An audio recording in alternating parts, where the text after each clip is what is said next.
여러분 반갑습니다. 짱구 박사입니다. 어, 벌써 금요일입니다. 네, 한 주가 어떻게 이렇게 빨리 흘러갔는지 모르게 또 지나갔습니다. 다들 한 주 마무리 잘 하시고, 네, 즐거운 주말 되시기 바랍니다. 오늘 증시는 어떻게 보면은 전일 야간 미 증시가 상당한 변동성을 보였었죠. 특히 이제 유가 관련해서 굉장히 큰 변동성을 보였던 하루인데요. 제가 어젯밤 새벽 1시 좀 넘어서 잠을 들었는데 그때까지 유가 흐름을 좀 봤었어요. 한때 플러스 6, 7%를 가던 유가가 갑자기 플러스 1%까지 내 상승폭을 둔화시키고 또 다시 2천만 배럴 감산에 대한 이야기가 술술 나오면서 유가가 12%까지 급등을 합니다.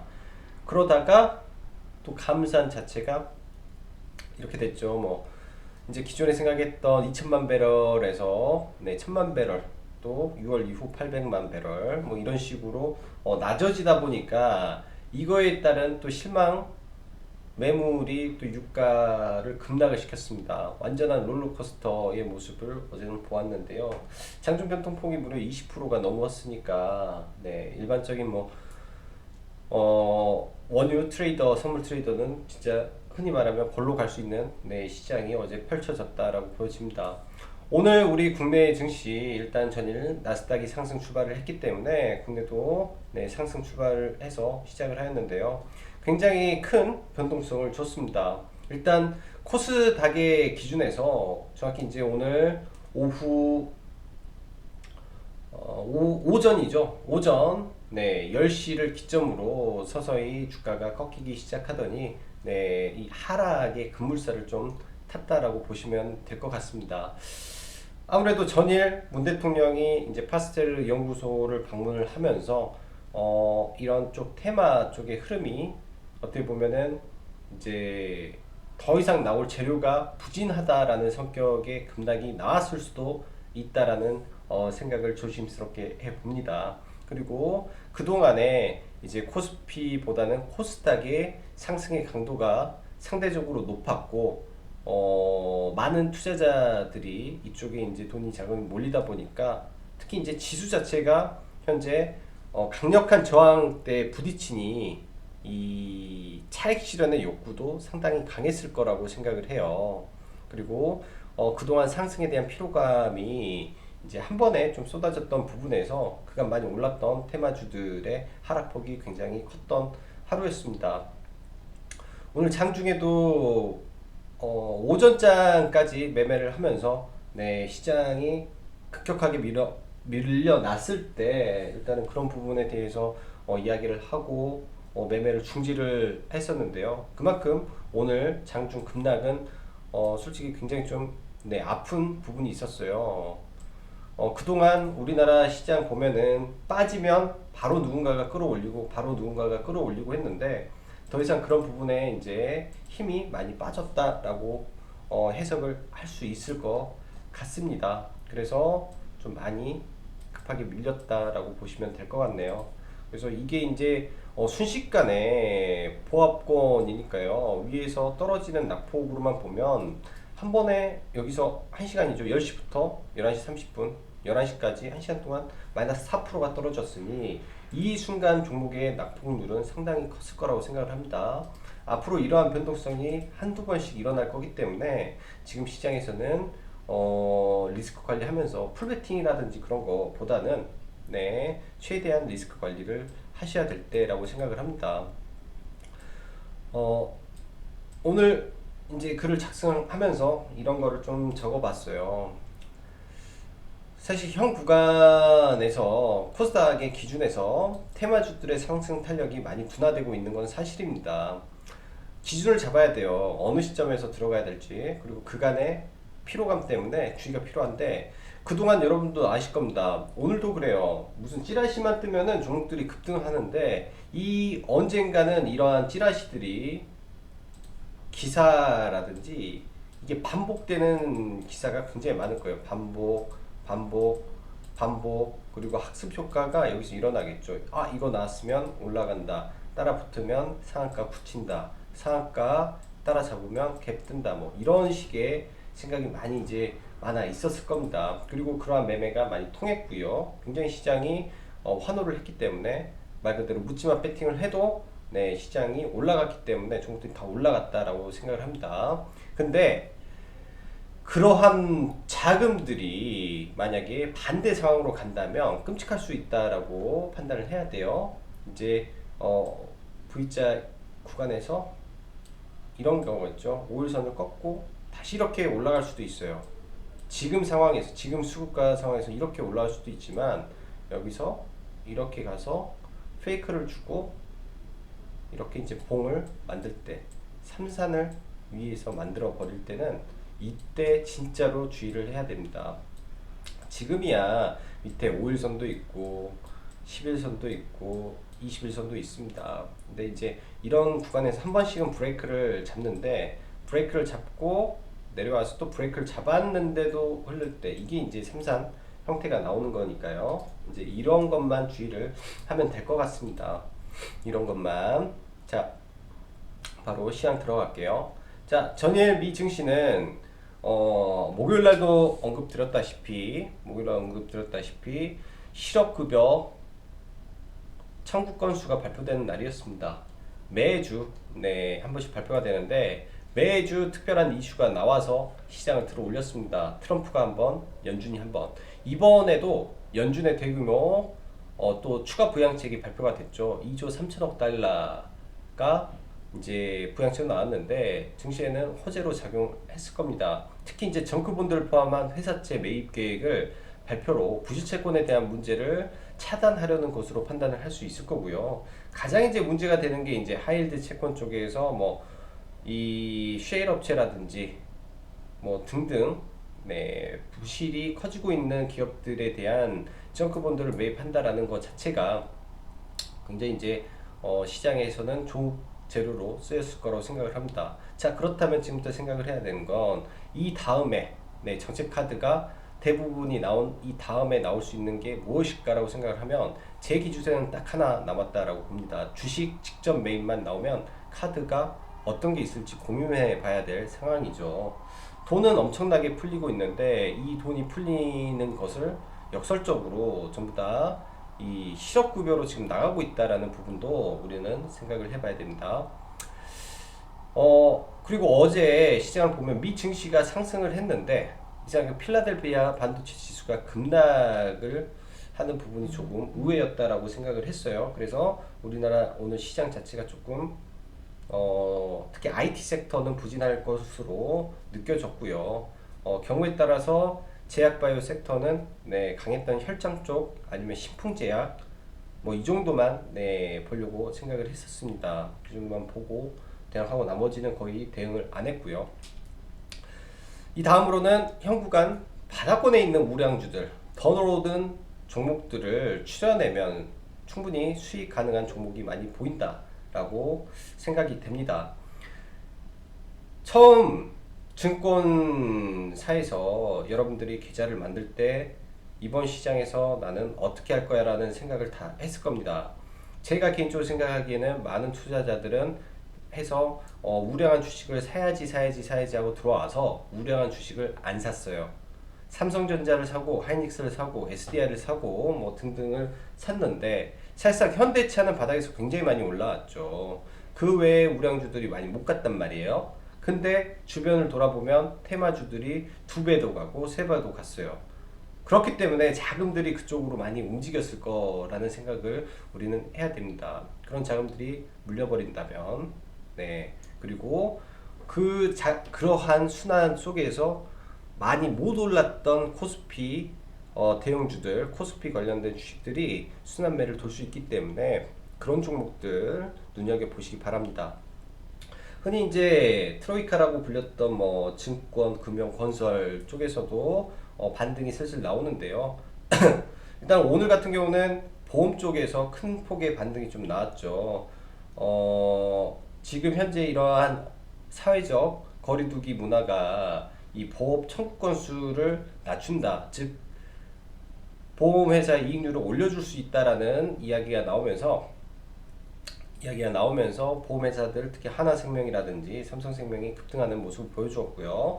금융주 섹터가 전일 미 증시에서는 좀 강했습니다. 골드만이라든지 JP모건 등등이 그에 따라서 오늘 금융 섹터를 조금 대응을 해봤어요. 특히 이제 이런 섹터는 많이 못 올랐기 때문에 바닥공 순환매가 시작됐다라고 보입니다. 그리고 중국 소비주들 지금 지난번에도 한번 언급드렸는데 지속적으로 관심은 필요할 걸로 보여져요. 어차피 양회에 대한 일정이 아직 정해지지도 않았고 연기가 되고 있고 이게 이제 차라리 재료가 나와버렸으면 끝날 건데 재료가 나오지 않았다라는 점은 그나마 네, 긍정적으로 볼 수 있다라고 생각을 합니다. 자, 그리고 두산솔루스에 대한 부분은 어제 말씀드렸어요. 두산솔루스, 퓨어셀, 지분 매각 이슈가 현실화되며 장중 급등을 했다. 그러나 장막판 사모펀드 접촉 기사로 변동성이 매우 심한 모습이나 추후 저가 공략을 하면 좋을 듯 하다라고 말씀드렸습니다. 일단 퓨어셀은 대상에서 빠졌으니까 빼고요. 그래서 두산솔루스는 제가 봤을 때 잘 봐야 된다라고 말씀드렸어요. 예전에 아시아나 항공 매각에 대한 부분을 전체 스케줄을 한번 짜서 한번 보십시오. 아시아나 항공의 이 매각 과정이 어떻게 됐는지 참 시간을 갖고 하나만 봐볼까요? 굉장히 이거 어려워요. 근데 그냥 아무 생각 없이 매매를 해버리면 이거 절대 못 먹습니다. 완전히 당하는 일뿐이 없어요. 그러니까 지금 두산솔루스에 사실 많은 분들이 제가 생각하기에는 아주 많은 분들이 이런 거를 보고 이런 거죠. 이 자리에서 들어갔을 거예요.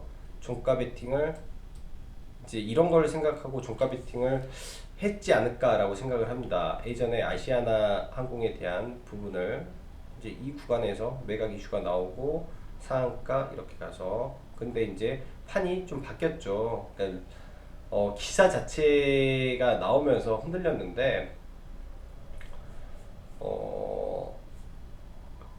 이때 이렇게 올려놓고 시장에 노이즈가 나온 다음에 다시 내려왔다가 다시 올라가고 매각이라는 게 그렇게 빨리 되지가 않기 때문이죠. 또 이 구간에 내려왔다가 재매집을 하고 또 올리고 재매집을 하고 여기서 이제 마무리가 됐죠. 아무튼 이게 길어요. 가는 과정이 굉장히 길면서 가기 때문에 이 안에서 큰 테마가 열릴 수도 있다라고 저는 봅니다. 두산솔루스. 자, 그럼 뭐 간단하게 뭐 수급을 보겠습니다. 오늘 같은 경우는 이걸로 볼게요. 이걸로 그냥 일단 오늘도 보면은 외국인 기관 네, 양매도가 나왔고요. 선물은 소폭 샀는데 그렇게 큰 의미는 두지 않겠습니다. 일단 외국인들은 매도 강도가 좀 많이 줄어들었습니다. 오늘은 장중에 플러스도 좀 보였고요. 다음 주 이 코스피 쪽에서 외국인들의 매수가 이어지는지 이것만 좀 체크를 해보면 될 것 같습니다. 코스피 쪽으로 의미 있는 수급이 지속되는지만 체크를 좀 해보면 될 것 같고요. 지금 코스피 안으로 우량주 쪽에 매수가 들어가는 섹터가 상당히 눈에 보이기 때문에 여러분들도 직접 한번 찾아보시면 좋은 종목들 많이 나올 거로 생각을 합니다. 자, 그리고 지수를 하나 볼게요. 지수를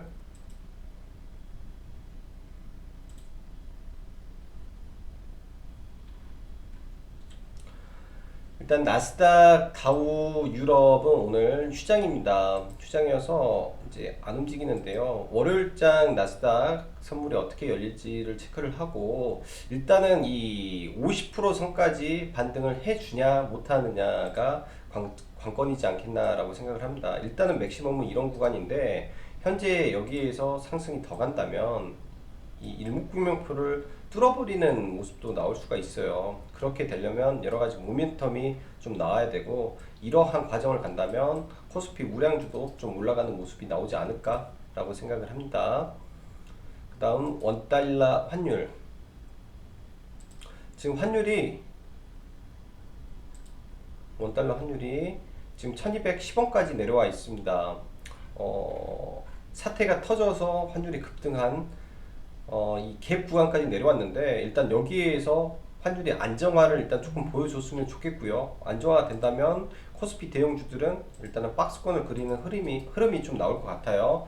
근데 이 일목균형표라는 게 이런 구간에서 이제 후행 스팬 미래에 다시 올라갈 수 있는 부분을 보여주고 있기 때문에 여전히 불안은 감추지 못할 부분이 있습니다. 그래서 환율 지속적으로 체크를 해야 되고 환율 차트 자체가 지금 우상향이라는 거는 잊으면 안 될 것 같습니다. 즉 여기서 얘가 깨고 내려와야만이 뭔가가 바뀌는 거기 때문에 네, 환율 체크를 해야 될 것 같고요.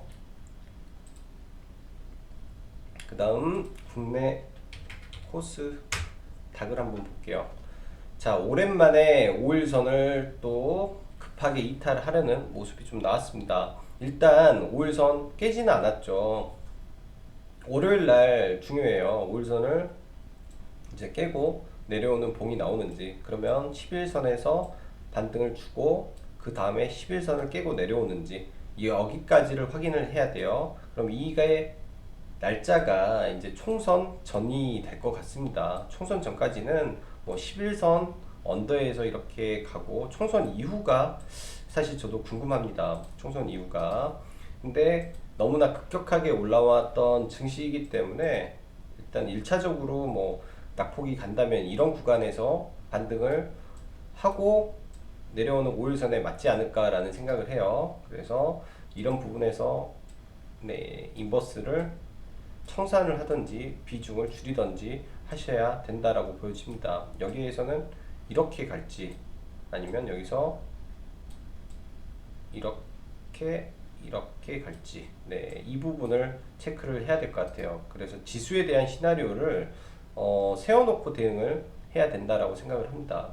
그렇게 해서 이제 나중에 실제로 실물 경제 측면에서 엄청나게 위기가 온다면 이렇게 또 되겠죠. 이렇게 그 다음에 근데 이제 이 시점이 또 굉장히 또 뭐 한 4개월, 3개월 이후에 흐름이 될 수도 있는 거고 크게 박스권을 그릴 수도 있는 거고 지수는 아직까지는 네 나와봐야 알 것 같습니다. 예측의 영역은 아니라 대응의 영역으로 가야 되지 않겠나 생각을 합니다. 자, 오늘 종목들 볼게요. 특히 삼성 바이오 로직스. 그동안 이 삼성바이오로직스 언급을 계속 했는데 사실 매매를 못했습니다. 오늘 시가를 들었을 때 아마 시가 갭부터 따라잡았어야 됐다라고 보였는데 오늘 시가 갭은 다른 종목을 매매를 했기 때문에 삼성바이오로직스가 이제 그 4천억대 계약을 하면서 오늘 갭을 들었죠. 근데 이게 이제 치료제에 대한 위탁 생산이다라는 오의 기사가 나오면서 추가 급등이 나왔습니다. 신고가 영역이기 때문에 추가 상승 가능할 것 같고요. 여기서 새로운 시세 나올 것 같고 제가 주말에 영상 하나 더 만들게요. 삼성전자 30% 룰 그리고 그 야간 선물에 대한 이유, 그럼 삼성전자를 팔아서 낮출 것인지 아니면 다른 거를 올릴 것인지에 대한 비밀이 여기에 있습니다. 그래서 시장 주도주가 됐고 대장이 간다면 나중에 제약바이오가 다 간다라는 말씀을 드렸습니다. 대장 출발했네요. 삼성 바이오로직스가 출발을 했다라면 앞으로 다른 제약사 엄청나게 움직일 가능성이 높습니다. 그래서 옥석을 좀 가려서 보시기 바라고요. KTNG는 기관이 꾸준하게 매수가 들어오고 있어요. 그리고 실적적인 측면, 밸류 측면에서도 지금 문제가 없을 것 같습니다. 여전히 매수 관점 보고요. 이런 윗구간까지는 충분히 올라와 줄 것 같아요. 8, 9만 원까지. 그 다음에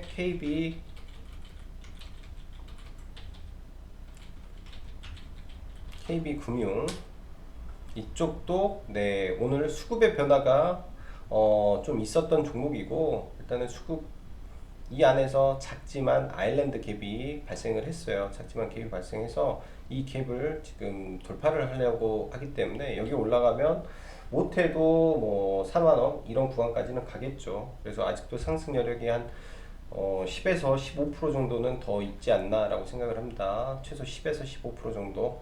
그래서 이제 수급이 막 바뀌었던 구간이기 때문에 추가적으로 수급에 변화가 나오는지만 체크를 하고 대응을 해 보시면 될 것 같아요. 자, 셀트리온. 그렇다면 셀트리온도 봐야죠.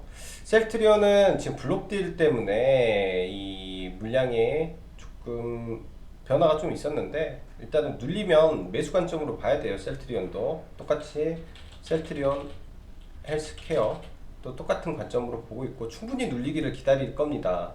충분히 눌리기를 기다려서 내려올 때 이제는 잡을 수 있을 것 같아요. 내려오면. 근데 최근에 신용이 상당히 늘었네요. 시가총액 10조에 1%니까 10억 이상 2%면 얼마죠? 20억. 신용이 상당히 늘었어요. 이 구간에서 신용이 늘었다. 그렇게 썩 좋지는 않아 보이네요. 신용이 갑자기 늘어서. 그래서 이런 부분도 시장에 미치는 영향이 있겠다라고 보여지네요. 자, 삼성전자.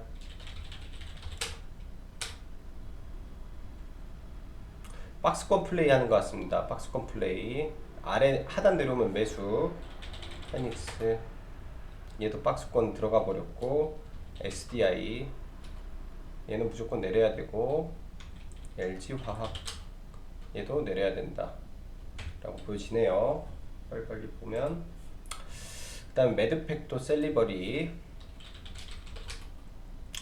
매드팩토는 네 모양 잘 만들고 있네요. 기타 법인이 누군지 한번 확인을 해봐야 되겠네. 최근에 많이 파네요. 눌림식 공략을 생각해봐야 되겠습니다.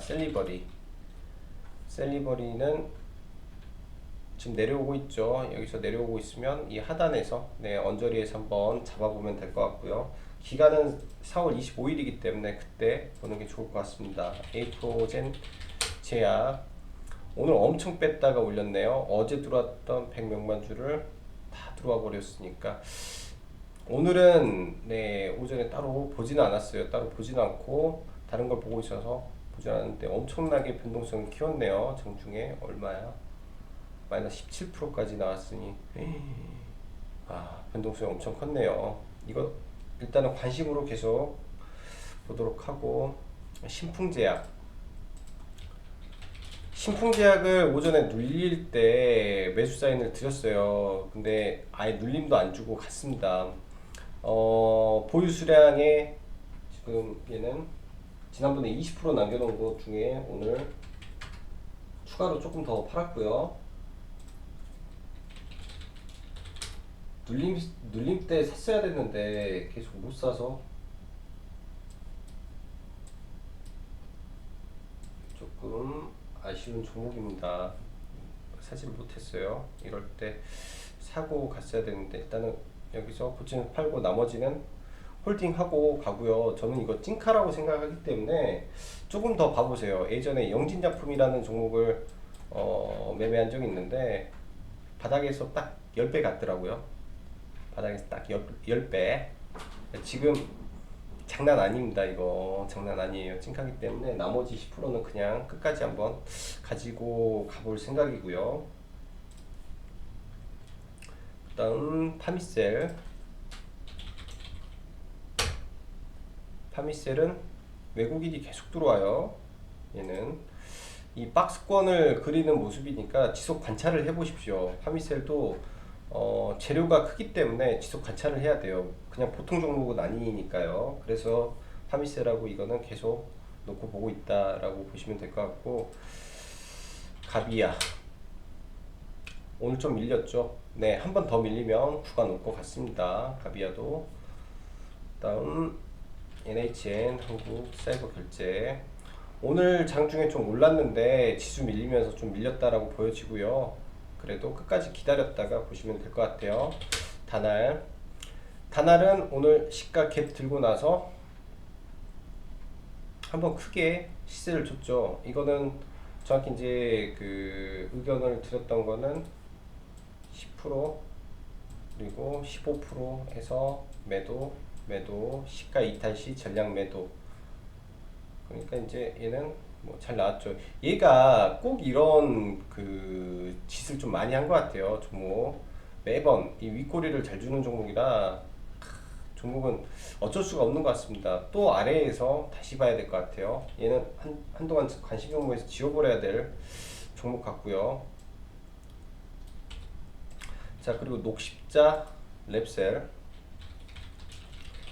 녹십자 랩셀은 사실 이 기법으로 접근을 해서 공략을 하려고 했었어요. 근데 안 눌려가지고 장 초반에 매매는 못했고, 오늘 레몬 이란 종목을 좀 공략을 했습니다. 레몬을 장 초반에 이 구간에서 공략을 하고 좀 빨리 팔았어요. 저는 레몬을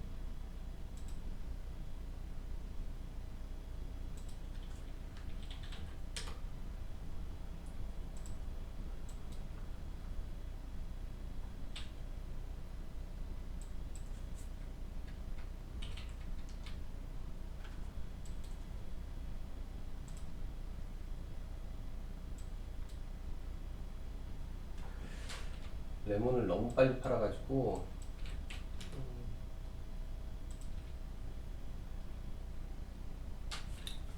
왜 안 뜨지?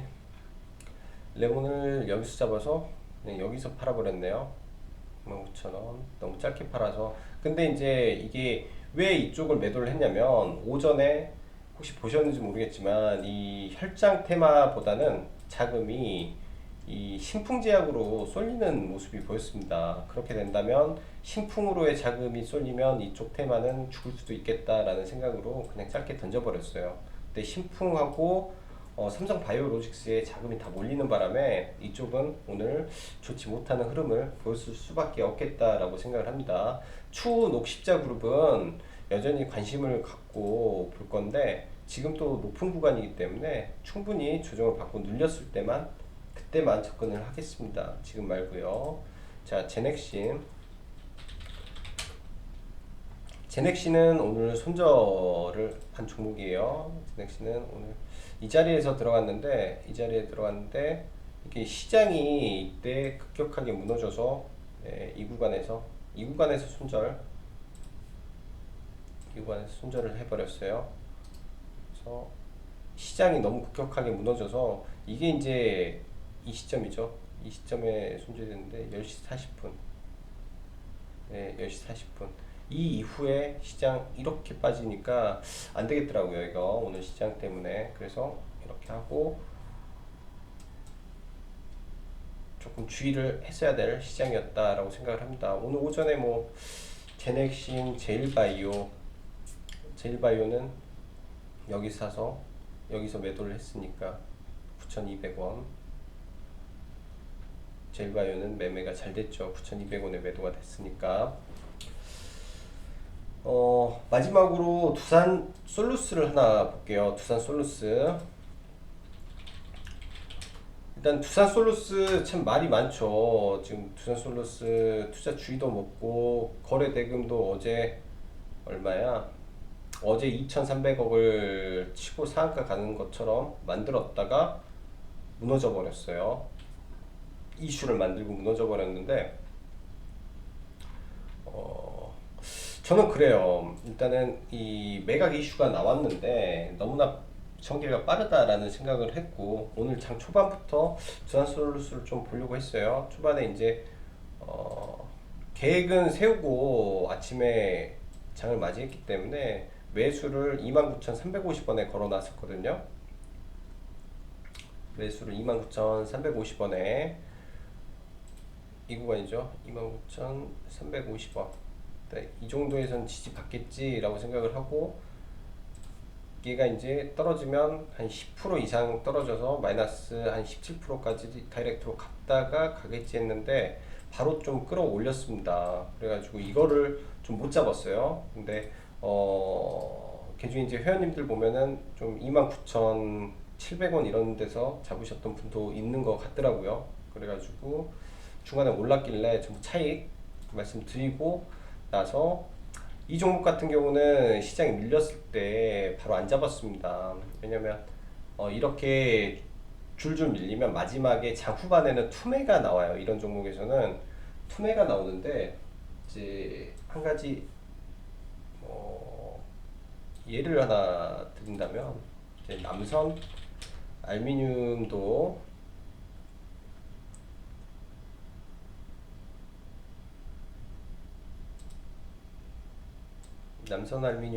이런 데가 있잖아요. 이런 구간 이제 어제 같은 구간이죠. 이런 구간이 의미가 있는 구간이에요. 이런 자리가 이렇게 해서 의미 있는 구간, 뭐 이 봉의 중심봉에서 여기 몸통 구간 이 사이가 굉장히 의미 있는 구간인데 장중에는 좀 보기가 어렵다라는 거죠. 장중에 여기서 흘러내리고 있을 때 사면 어렵다라는 거죠. 여기서 흘러내리고, 왜냐면 지지선을 일단은 깨야 들어간다라고 생각을 하거든요. 그러니까 이런 의미 있는 지지선이 깨졌을 때 투매가 나오니까 이 투매 나올 때까지 기다려서 종가 근처에 사야 그나마 안전합니다. 그나마. 그러니까 이제 이게 뭐 두산 솔루스를 매매한 방법이고요. 그래서 어제 종가 베팅은 이제 남선 알루미늄을 하고 오늘까지 해서 대선주는 매매를 안 합니다. 이제 끝났어요. 재료가. 대선주는 이제 뭐 종가 베팅은 계속 해왔고 뭐 매매를 하고 있는데 더 이상 이제 매매를 안 하고요. 두산 솔루스도 마찬가지예요. 두산 솔루스도 이렇게 올라가서 만든 거 좋은 위치에서 종가 베팅의 이 형성이 되는 모습인데 오늘 오전에 나온 이 1차 거래량으로 봤을 때는 충분히 반등이 나온 거래량이 나왔죠. 근데 이제 의미 있는 구간에서 잡아야 되는데 못 잡은 거예요. 여기가 의미가 있다라고 저는 생각을 하는데 여기가 의미 있는 구간이다 생각하는데 못 잡았으니까 이제 장 막판에 좀 잡아서 일단 넘어갑니다. 장 막판에 뭐 어떻게 되건 간에 제가 봤을 때는 여기서 일단 사고 여기까지 오면 추가 매수까지 한번 고려를 해보고 넘어가고요. 근데 여기 또 의미는 있잖아요. 직전 고점을 돌파하는 갭 구간에서 갭을 메웠고 올라갈 수 있는 충분한 이유가 있는 자리라면 월요일날 좋은 방향으로 움직일 것 같습니다. 자, 한 주간 시장 대응하시느라 수고 많으셨고요. 주말 다들 잘 보내시기 바랍니다. 자, 그럼 여기까지 짱구 박사였습니다. 감사합니다.